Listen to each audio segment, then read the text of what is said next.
जय हिंद साथियों, आज के इस क्लास में आप सभी का बहुत बहुत स्वागत है। तो साथियों, बिहार पुलिस कांस्टेबल एग्जाम के लिए आज रिवीजन सीरीज का नेक्स्ट प्रैक्टिस सेट है, जिसमें साथियों हम लोग जीके, साइंस, मैथ्स, ठीक है, ये सब क्वेश्चन को देखने वाले हैं। तो शानदार प्रैक्टिस सेट होने वाला है। आप लोग पूरा प्रैक्टिस सेट को लगाइए, रिवीजन कीजिए और कितने क्वेश्चन बना पाते हैं ये आपको सेशन के लास्ट में कमेंट करके बताना है। तो रात के 8 बज चुके हैं, फटाफट से आ जाइए आप सभी। तो साथियों, आज का पहला क्वेश्चन देखिए, 18वीं लोकसभा के अध्यक्ष यानी कि स्पीकर कौन है? करंट अफेयर्स का क्वेश्चन है। चले बताइए इसका आंसर क्या होगा। 18वीं लोकसभा के स्पीकर कौन है? तो यहाँ पर इसका सही जवाब है ओम बिरला, ठीक है, ओम बिरला 18वीं लोकसभा के अध्यक्ष है। यहाँ पर ए ऑप्शन आपका सही जवाब है। अगर आपसे पूछे 18वीं लोकसभा के प्रोटेम स्पीकर किसे नियुक्त किया गया था, तो ये क्वेश्चन आ चुका है बिहार पुलिस एग्जाम में, पिछले बार पूछा गया था। तो याद रखिएगा, यहाँ पर नाम लिख देते हैं भर्तृहरि मेहताब, ठीक है, भर्तृहरि मेहताब को 18वीं लोकसभा के प्रोटेम स्पीकर नियुक्त किया गया था। प्रोटेम स्पीकर क्या होता है? तो प्रोटेम स्पीकर की नियुक्ति जो है राष्ट्रपति के द्वारा किया जाता है। अच्छा, लोकसभा के प्रथम स्पीकर कौन थे? जीवी मावलंकर, गणेश वासुदेव मावलंकर। और लोकसभा के प्रथम महिला स्पीकर पूछे तो मीरा कुमार। तीसरा क्वेश्चन देखिए, एक पिंड को ऊपर की ओर फेंका जाता है, वह 5 मीटर की ऊंचाई तक पहुंचता है और फिर नीचे गिरता है। पिंड का कुल विस्थापन और पिंड द्वारा तय की गई कुल दूरी क्रमशः कितनी होगी? चलिए, क्वेश्चन नंबर 3 के लिए आप लोग आंसर बताइए। फिजिक्स का न्यूमेरिकल क्वेश्चन है और एग्जाम में इस टाइप का क्वेश्चन आता है। तो देखिए, बहुत ही सिंपल सा क्वेश्चन है।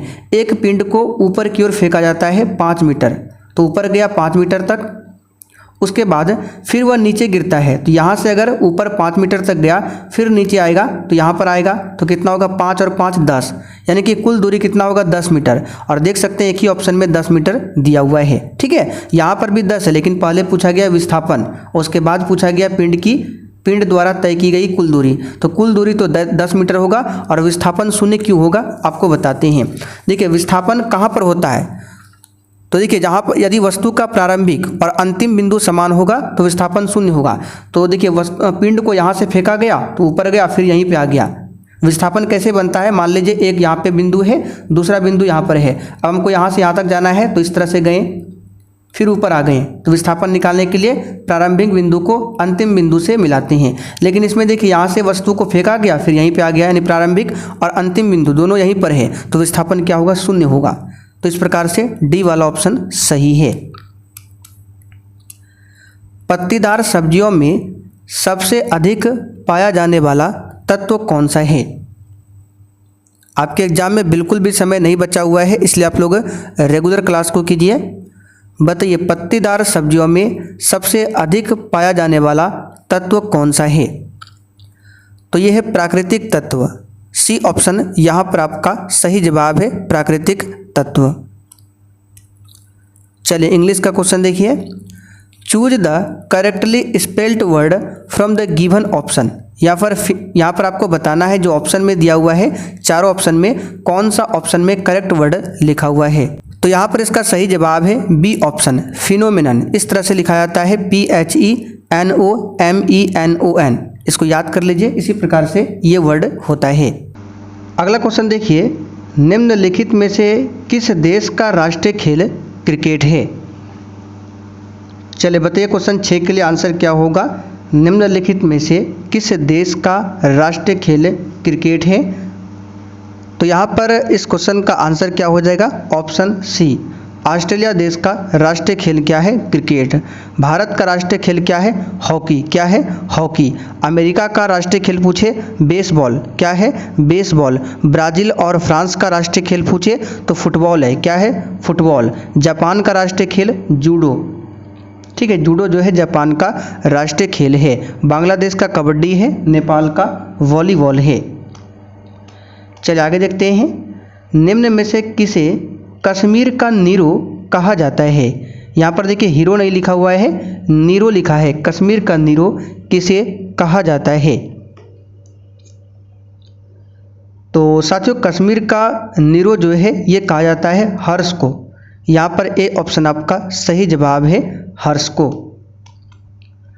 चलिए आगे देखते हैं। डैश की सतत वृद्धि के कारण किसी समूह में परमाणु त्रिज्या में वृद्धि होती है। देखिए क्वेश्चन भले ही थोड़ा सा टफ लग रहा है लेकिन एग्जाम के लिए बहुत ज़्यादा महत्वपूर्ण है। तो यहाँ पर इस क्वेश्चन का जो आंसर हो जाएगा ऑप्शन ए हो जाएगा इलेक्ट्रॉन सेल। इलेक्ट्रॉन सेल की सतत वृद्धि के कारण किसी समूह में परमाणु त्रिज्या में वृद्धि होती है। आगे देखिए, डैश एक परजीवी पौधा है। चले बताइए कौन एक परजीवी पौधा है।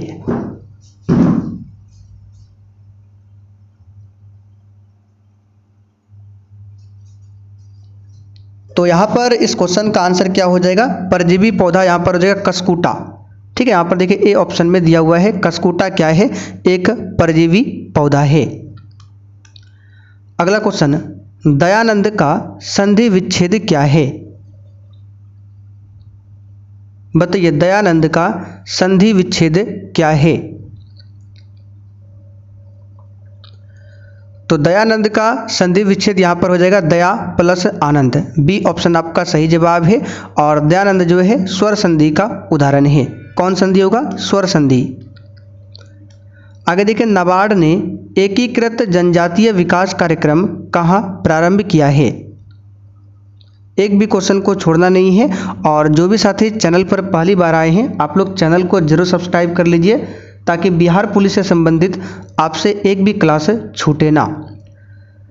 तो यहाँ पर इसका सही जवाब है केरला में। कहाँ पर, केरल में। अच्छा, नाबार्ड की बात करें तो इसकी स्थापना किस समिति के सिफारिश पर किया गया था।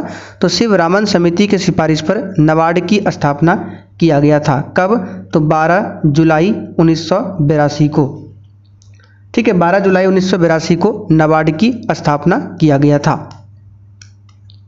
चलिए आगे देखिए, एक वस्तु जिसका द्रव्यमान m है एक समान वृत्तीय गति से एक क्षैतिज तल में गतिमान है तब संरक्षित राशि क्या होगी। रेखीय वेग, रेखीय संवेग, कोणीय संवेग या फिर कोणीय त्वरण।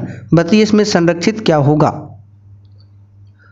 तो एक वस्तु जिसका द्रव्यमान m है एक समान वृत्तीय गति से क्षैतिज तल में गतिमान है तो कण का जो कुल कोणीय वेग होगा वो क्या होगा, संरक्षित रहेगा, कोणीय वेग। यहाँ पर सी ऑप्शन आपका राइट है। चलिए आगे देखिए, महत्वपूर्ण क्वेश्चन है। वित्तीय वर्ष 2025-26 के लिए बिहार का राजकोषीय घाटा कितना प्रतिशत अनुमानित है। बिहार से संबंधित क्वेश्चन है, इसको याद कर लीजिए, इसको छोड़ना नहीं है। वित्तीय वर्ष 2025-26 के लिए बिहार का जो राजकोषीय घाटा है ये अनुमानित है लगभग 2.98%। ठीक है, यहाँ पर सी ऑप्शन आपका राइट है। केश नली में पारे का मेनिस्क होता है, अवतल होता है, उत्तल होता है, समतल होता है। बताइए क्या होता है। तो यहाँ पर इस क्वेश्चन का आंसर क्या हो जाएगा, केश नली में पारे का जो मेनिस्कस का आकार होता है वो उत्तल होता है। बी ऑप्शन यहाँ पर सही है, उत्तल होता है। चलिए आगे देखिए, जल के हिमीकरण के कारण इसका ताप घटता है, अपरिवर्तित रहता है, बढ़ता है या फिर घटता बढ़ता है। तो इसका सही जवाब क्या होगा, अपरिवर्तित रहता है। बी वाला ऑप्शन आपका राइट है। जल के हिमीकरण के कारण इसका ताप क्या होता है, अपरिवर्तित रहता है। बी ऑप्शन यहाँ पर आपका सही है। अच्छा, एक क्वेश्चन यहाँ से बनता है, अगर तापमान में वृद्धि होगा तो बताइए क्या पृष्ठ तनाव बढ़ेगा या फिर घटेगा। तो याद रखिएगा तापमान के वृद्धि होने पर पृष्ठ तनाव घटता है। बी ऑप्शन यहाँ पर आपका इस क्वेश्चन का आंसर होगा, अपरिवर्तित रहता है। और पृष्ठ तनाव क्या होता है, घटता है तापमान के वृद्धि होने पर। चलिए अगला क्वेश्चन देखिए, पानी से ऊपर तक भरे एक मग में पानी की सतह पर बर्फ का एक टुकड़ा तैर रहा है। जब बर्फ का टुकड़ा पिघलेगा तो बताइए क्या होगा। चलिए क्वेश्चन 16 के आंसर बताइए। पानी से ऊपर तक भरे एक मग में पानी के सतह पर बर्फ का एक टुकड़ा तैर रहा है। जब बर्फ का टुकड़ा पिघलेगा तो क्या होगा। ये क्वेश्चन पहले भी आपको बता चुके हैं। इस क्वेश्चन का आंसर होगा सी ऑप्शन, पानी का स्तर अपरिवर्तित रहेगा। क्यों रहेगा ये बता चुके हैं। अगर आप रेगुलर क्लास करते हैं भारत में थोक कीमत सूचकांक में निम्नलिखित मदों में से किसका अधिकतम भार है? तो भारत में थोक कीमत सूचकांक में विनिर्मित उत्पाद का अधिकतम भार है, विनिर्मित उत्पाद का। चलिए आगे देखते हैं। एक अर्धगोले की त्रिज्या 3.5 सेंटीमीटर है, इसका आयतन कितना होगा? बताइए, एक अर्धगोले की त्रिज्या कितना है? 3.5, तो इसका आयतन कितना होगा? तो सिंपल सा क्वेश्चन है। गोला का आयतन क्या होता है? 2/3 pi r cube, 2/3 pi r cube. Pi का मान कितना रखना है? 22/7 रखना है। आर का मान 3.5 है, तो इसको 3 बार लिख दीजिए। 3.5 गुना 3.5 गुना 3.5, इसको सॉल्व कर दीजिए। आपका आंसर आ जाएगा 89.83 घन सेंटीमीटर, जो कि ए ऑप्शन में दिया है। आप लोग सॉल्व कर लीजिएगा। आगे देखिए, कांच के त्रिभुजाकार प्रिज्म के दो पार्श्व फलकों के बीच बनने वाले कोण को क्या कहते हैं? देखिए, मैथ का क्वेश्चन बहुत ही नॉर्मल आता है। अगर आपको बेसिक मैथ आता है तो बिल्कुल आराम से 10 क्वेश्चन में से 7 से 8 क्वेश्चन बना सकते हैं। तो यहाँ पर इस क्वेश्चन का आंसर होगा प्रिज्म कोण, उसको बोला जाता है। कोई धनराशि कितने वर्षों में 10% वार्षिक साधारण ब्याज की दर पर मूल राशि की दोगुनी हो जाएगी? बताइए, क्वेश्चन 20 के लिए आंसर बताइए फटाफट से। तो सिंपल सा क्वेश्चन है। कोई धनराशि है, मान लेते हैं धनराशि मूलधन, यानी कि मूलधन मान लेते हैं 100 है। कितना है? मूलधन हमने क्या माना? 100। तो मिश्रधन कितना हो जाएगा? क्या बोला गया है? साधारण ब्याज की दर पर मूल राशि की दोगुनी हो जाएगी। तो लास्ट में जो बनता है फाइनल में, उसको मिश्रधन कहते हैं। तो मूलधन 100 है, तो इसका दोगुना कितना होगा? 200। ठीक, तो ब्याज कितना निकल जाएगा? तो ब्याज बराबर क्या होता है? तो ब्याज बराबर होता है मिश्रधन घटाओ मूलधन। तो मिश्रधन है 200, मूलधन है 100, तो ब्याज हमारा कितना निकल गया? 100। और यहाँ पे रेट दिया हुआ है, आर का मान 10 दिया हुआ है, तो यहाँ से हम लोग निकाल सकते हैं समय। समय निकालना है कितने वर्षों में? तो समय बराबर क्या होता है सूत्र? तो टाइम बराबर होता है, यहाँ पे देखिए, ब्याज गुना 100। तो ब्याज कितना है? 100 है। ब्याज कितना? 100 है, तो ब्याज गुना 100 बटे, ठीक है, मूलधन गुना दर। तो मूलधन भी 100 है और दर कितना है? तो दर दिया है 10%। 100 से 100 कैंसिल, 10 से 100 10, यानी कि 10 वर्ष होगा। यहाँ पर देख सकते हैं ए ऑप्शन में दिया हुआ है। तो समय बराबर सूत्र याद रखिएगा, ब्याज गुना 100 बटे मूलधन गुना दर। त्रिभुज का क्षेत्रफल ज्ञात करें जिसके शीर्ष के निर्देशांक 4 0 -5 0 0 0 दिया हुआ है। 10th क्लास का निर्देशांक ज्यामिति चैप्टर का क्वेश्चन है। आपको त्रिभुज का सूत्र याद होना चाहिए, हम बता देते हैं, आप लोग निकाल लीजिएगा। ये आपका x1 y1 है, ये x2 y2, ये x3 y3। फॉर्मूला क्या होता है? तो त्रिभुज का क्षेत्रफल बराबर होता है 1/2 into x1 into y2 minus y1 plus x2 into y3 minus y1, ठीक है, फिर plus x3 into y1 minus y2। ये क्या है? त्रिभुज का सूत्र निकालने का है। तो हमने यहाँ बता दिया, ये x1 y1, ये x2 y2, x3 y3, पूरा यहाँ पर मान को इसको रखिए, यहाँ पर वैल्यू को ऐड कीजिए, आपका आंसर निकल जाएगा 0। ठीक है, निकाल कर इसको देखिएगा और फिर बताना है निकला या फिर नहीं। पहली 20 प्राकृतिक संख्या का माध्य निकालें। तो प्रथम 20 नेचुरल नंबर का माध्य निकालना है। तो माध्य कैसे निकालते हैं? सब संख्या को जोड़कर संख्या का जो नंबर है उससे डिवाइड करते हैं। तो प्रथम 20 प्राकृतिक संख्या कहाँ से स्टार्ट होगा? तो 1 से स्टार्ट होगा, 1 2 3 4, ऐसे करते करते कहाँ तक जाएगा? 20 तक जाएगा। ठीक है, तो माध्य निकालने के लिए क्या करेंगे? सभी को इस तरह से जोड़ा जाता है और बटे जितना भी संख्या है भाग करेंगे। तो 20 प्राकृतिक संख्या है, तो नीचे क्या होगा? 20। अब एक फॉर्मूला यहाँ पर होता है n प्राकृतिक संख्याओं का योग, क्योंकि यहाँ पे हमको जोड़ना है। ठीक है, तो ऐसे तो नहीं जोड़ सकते, 2 1 3 3 6 4 10, इसमें बहुत समय लगता है। इसके लिए एक शॉर्ट ट्रिक होता है। अगर आपको किसी भी प्राकृतिक संख्या को जोड़ना है, n प्राकृतिक संख्याओं को, यानी कि 20 प्राकृतिक संख्या, 10 प्राकृतिक संख्या, इसको अगर जोड़ना है तो इसके लिए एक फॉर्मूला है n into n plus 1/2। n का मान जितना बोलेगा, 10 प्राकृतिक संख्या बोलेगा तो 10 रखिएगा। तो यहाँ पर 20 प्राकृतिक संख्या है, तो क्या हो जाएगा? 20 इंटू 20 प्लस 1/2, तो कितना हो जाएगा? 20, और ये 20 एक 21। ठीक है, यानी 20 गुना 21 बटे कितना हो जाएगा? 2। 2 से 20 को काटेंगे 10, 10 गुना 21 करेंगे कितना होगा 210, यानी कि अगर इसको जोड़ेंगे तो पूरा कितना आएगा 210, और नीचे आपका पहले से कितना है 20, तो 0 से 0 काटेंगे 21/2 यानी कि 10.5। तो यहाँ पर देख सकते हैं बी ऑप्शन में 10.5 दिया हुआ है। आगे देखिए, जालियांवाला बाग हत्याकांड की जांच के लिए सरकार ने किस समिति का गठन किया था?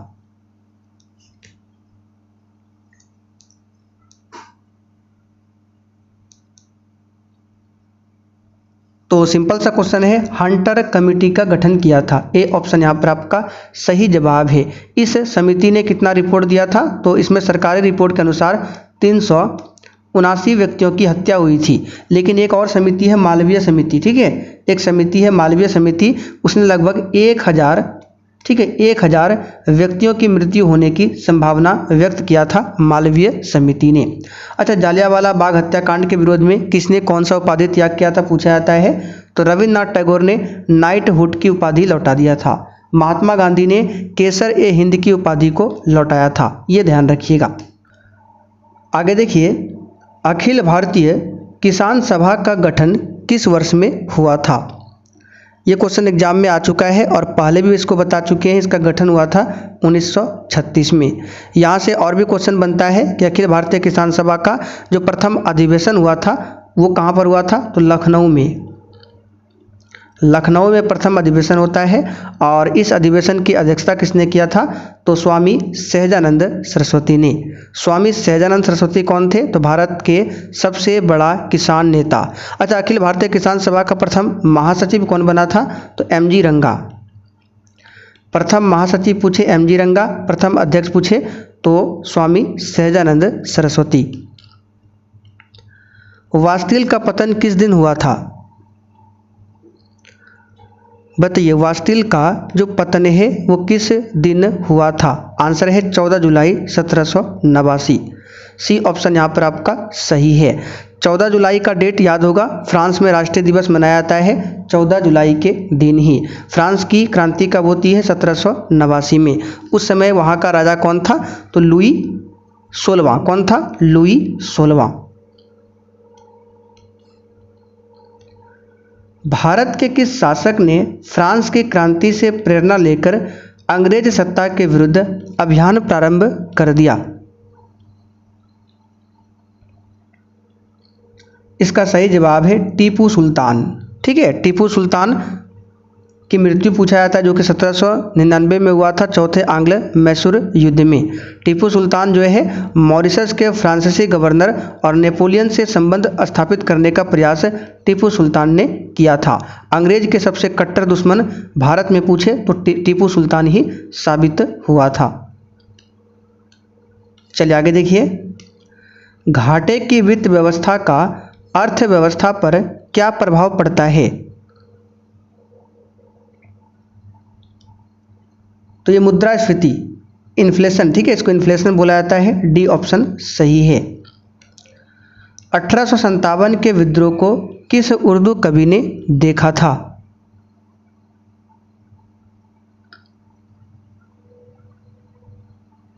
तो 1857 के विद्रोह को देखा था मिर्जा गालिब ने। यहाँ पर सी वाला ऑप्शन आपका सही है। मिर्जा गालिब का जन्म कब हुआ था? 1797 में मिर्जा गालिब का जन्म होता है। चलिए आगे देखिए, भारतीय राष्ट्रीय कांग्रेस का प्रथम मुस्लिम अध्यक्ष कौन बना? ये सब क्वेश्चन हो चुका है, ठीक है, कई बार बता चुके हैं, तो बस केवल आप लोग रिवीजन कीजिए। इसका आंसर बता देते हैं, बदरुद्दीन तैयब जी प्रथम मुस्लिम अध्यक्ष थे। ठीक है, इन्होंने कब अध्यक्षता किया था? तो 1887 में मद्रास अधिवेशन की अध्यक्षता किया था बदरुद्दीन तैयब जी ने। ठीक है, अगर पूछे भारतीय राष्ट्रीय कांग्रेस के प्रथम पारसी अध्यक्ष कौन थे? तो दादा भाई नौरोजी, ये बता चुके हैं। 1886 के कलकत्ता अधिवेशन की अध्यक्षता किया था दादा भाई नौरोजी ने। प्रथम अंग्रेज अध्यक्ष पूछे तो जॉर्ज यूले। जॉर्ज यूले ये प्रथम अंग्रेज अध्यक्ष थे जिसने इलाहाबाद अधिवेशन 1888 की अध्यक्षता किया था। अकबर के शासनकाल में भू राजस्व सुधारों के लिए कौन उत्तरदायी था? तो ये था राजा टोडरमल, बी ऑप्शन यहाँ पर आपका सही है। अकबर ने जजिया कर की समाप्ति 1564 में किया था। अकबर ने दीन ए इलाही धर्म की स्थापना 1582 में किया था। कब? 1582 में। अकबर द्वारा जब्ती प्रणाली भू राजस्व में लागू किया गया था। बंगाल की एशियाटिक सोसाइटी के प्रवर्तक कौन थे? बताइए।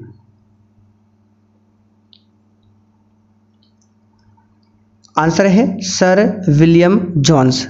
ठीक है, एशियाटिक सोसाइटी ऑफ बंगाल की स्थापना कब होती है? 1784 में। वारेन हेस्टिंग कौन था? तो बंगाल का प्रथम गवर्नर जनरल था वारेन हेस्टिंग। ठीक है, इसी ने 1772 में, आपको याद होगा, द्वैध शासन हटाया था बंगाल में। किसने? वारेन हेस्टिंग्स ने।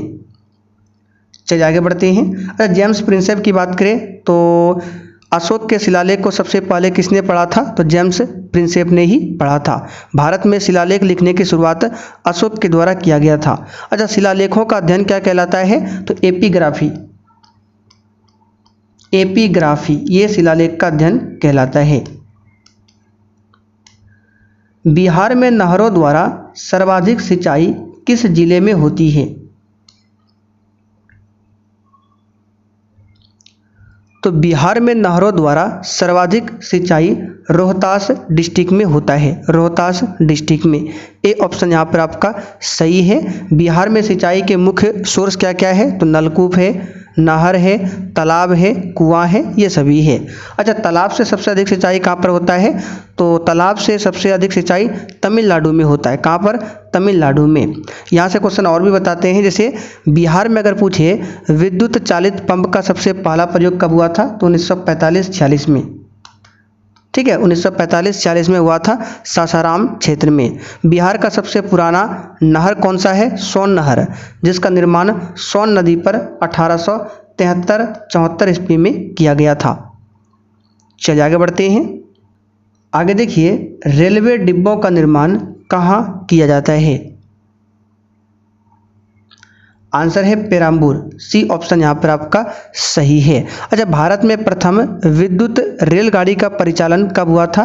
तो 3 फरवरी 1925 को ही शुरू किया गया था। ठीक है, मुंबई और कुर्ला के बीच में। प्रथम रेलगाड़ी नहीं पूछ रहे हैं, प्रथम विद्युत रेलगाड़ी।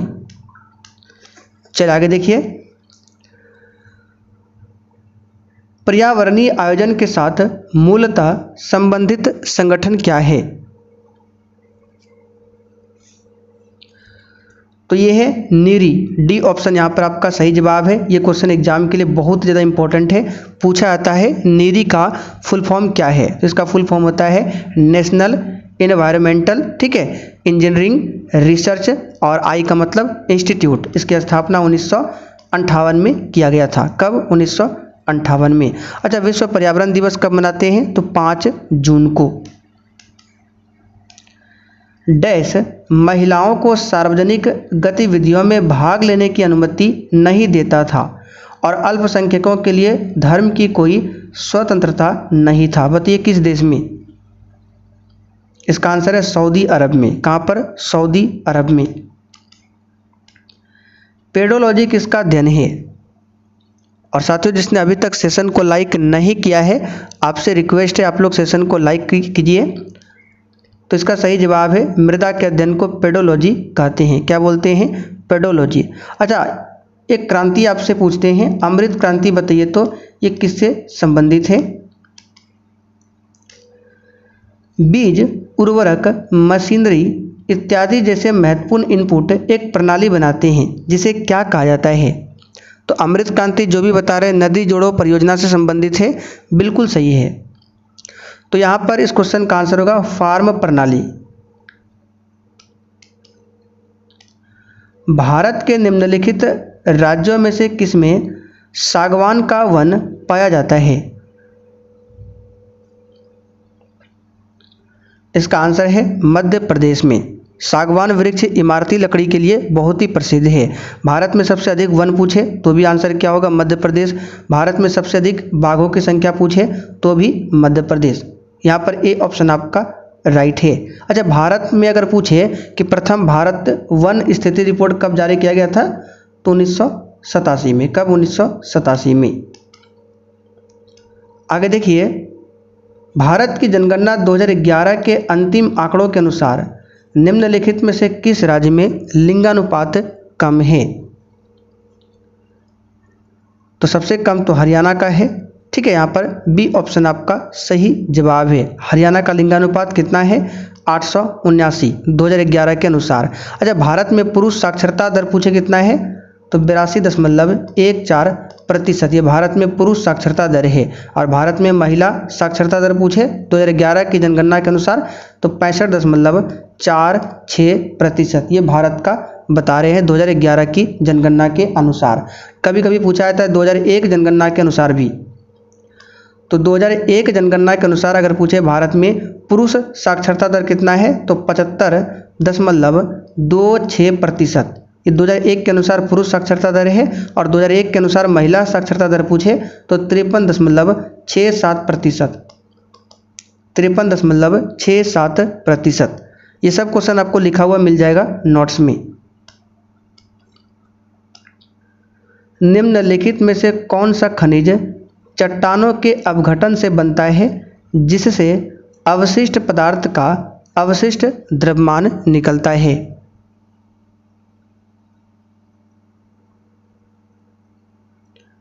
तो ये है बॉक्साइट। एल्युमिनियम का ऑक्साइड है बॉक्साइट। ठीक है, बी वाला ऑप्शन आपका राइट है। भारतीय राष्ट्रीय कांग्रेस की स्थापना किस वर्ष हुई और इसके संस्थापक कौन थे? सिंपल सा क्वेश्चन 1885 में होता है। ए ओ ह्यूम इसके संस्थापक थे। प्रथम अधिवेशन कब हुआ था? तो 28 दिसंबर को ही हो गया था 1885 को, बम्बई के गोकुलदास तेजपाल संस्कृत कॉलेज में।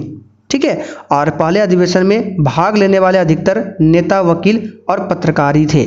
प्रथम अधिवेशन में टोटल 72 सदस्यों ने भाग लिया था। किस प्रकार की मिट्टी में कार्बनिक पदार्थों की अधिकता होती है? इसका आंसर है जलोढ़ मिट्टी। सबसे उपजाऊ मिट्टी, महत्वपूर्ण मिट्टी है जलोढ़ मिट्टी। ये दो प्रकार की है, पुरानी और नई। बता चुके हैं, पुरानी को बांगर और नया वाला को खादर कहा जाता है। 2011 के जनगणना के अनुसार किस भारतीय राज्य की जनसंख्या घनत्व सबसे कम है? तो सबसे कम तो अरुणाचल प्रदेश का है, 17 व्यक्ति प्रति वर्ग किलोमीटर। सबसे अधिक पूछे तो अपना बिहार का है, 1106 व्यक्ति प्रति वर्ग किलोमीटर। और केंद्र शासित प्रदेश में सबसे अधिक पूछे तो दिल्ली हो जाएगा। क्या हो जाएगा? दिल्ली। अगर आपसे पूछे किस वर्ष को जनसंख्या का महान विभाजक वर्ष माना जाता है तो 1921 को। ठीक है, 1921 वर्ष को जनसंख्या का महान विभाजक वर्ष माना जाता है। और किस वर्ष के जनगणना को जनसंख्या की दृष्टि से लघु विभाजक रेखा माना जाता है तो 1951।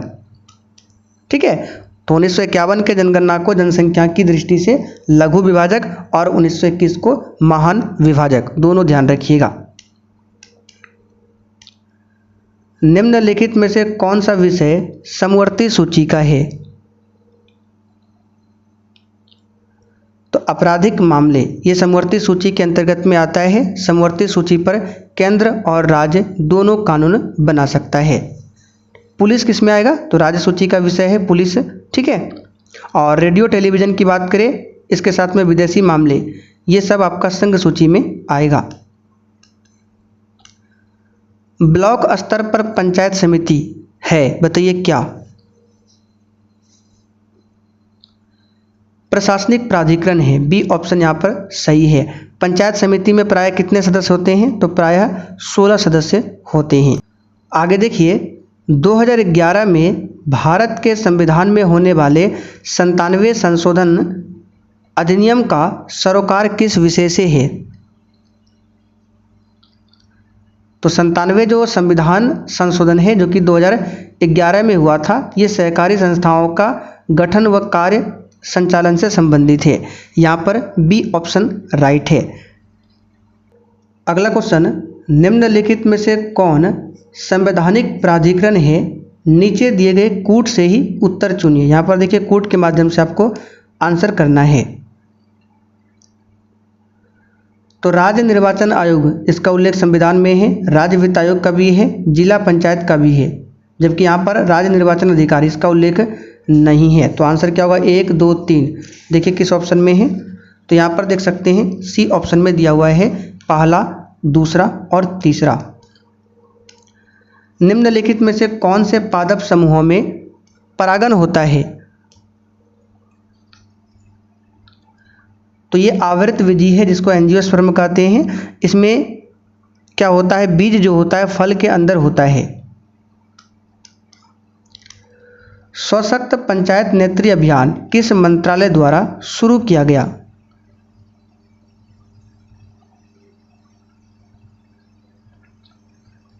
तो इस क्वेश्चन का आंसर हो जाएगा पंचायती राज मंत्रालय के द्वारा। आखिरी क्वेश्चन देखिए, कांच के एक त्रिभुज प्रिज्म में डैश होता है। तो कांच के एक त्रिभुज प्रिज्म में 2 त्रिभुजाकार आधार और 3 आयताकार पृष्ठ होता है। 2 त्रिभुजाकार, ठीक है, यहाँ पर देखिए दिया हुआ है 2 त्रिभुजाकार आधार और 3 आयताकार पार्श्व पृष्ठ होता है। बी वाला ऑप्शन यहाँ पर आपका सही है। तो चलिए साथियों, आज का सेट आपका यहीं पर कंप्लीट होता है। अब आप लोग कमेंट करके बताइए, आज का ऐसे तो प्रैक्टिस से थोड़ा सा हार्ड था, कितने क्वेश्चन आपने सही किए हैं, कमेंट करके बताइए।